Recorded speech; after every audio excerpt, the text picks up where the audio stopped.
चलिए शुरू करते हैं अरबों साल लंबा एक जबरदस्त सफर।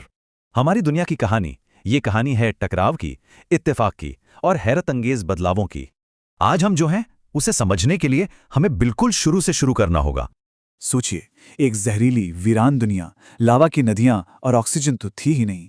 तब मंगल ग्रह के साइज का एक प्लैनेट जिसका नाम था थिया सीधी टक्कर की राह पर था। और इसी जबरदस्त टक्कर से बना हमारा चांद, जिसने रात के आसमान को हमेशा के लिए बदल दिया।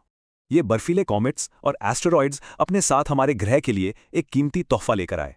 लाखों साल की लगातार बारिश, और देखते ही देखते वो आग का गोला पानी की दुनिया बन गया।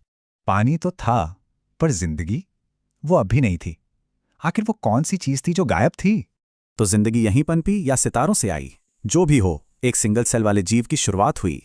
लेकिन फिर एक ऐसी क्रांतिकारी चीज हुई जिसने हमेशा के लिए सब कुछ बदल दिया। शुरुआती माइक्रोब्स ने एक कमाल की चीज सीखी, फोटोसिंथेसिस, और वेस्ट के तौर पर ऑक्सीजन छोड़ना शुरू किया। धीरे धीरे ऑक्सीजन ने पूरे एटमॉस्फेयर को भर दिया, जिससे नए और जटिल जीवन का रास्ता खुला। और फिर हुआ कैम्ब्रियन एक्सप्लोजन, मतलब महासागरों में अचानक से जटिल जीवन की बाढ़ आ गई। कुछ जीव पानी से बाहर निकले और जमीन पर रहने लगे, और यहीं से एक नई दुनिया की शुरुआत हुई। और फिर एक नए तरह का जानवर आया, एक रेप्टाइल जो पूरी दुनिया पर राज करने वाला था। डायनासोर, जमीन, समंदर और हवा, हर जगह इनका ही राज था। एक जबरदस्त सक्सेस स्टोरी। तभी गहरे स्पेस से आए एक एस्टेरॉइड ने एक झटके में जिंदगी का रुख ही बदल दिया।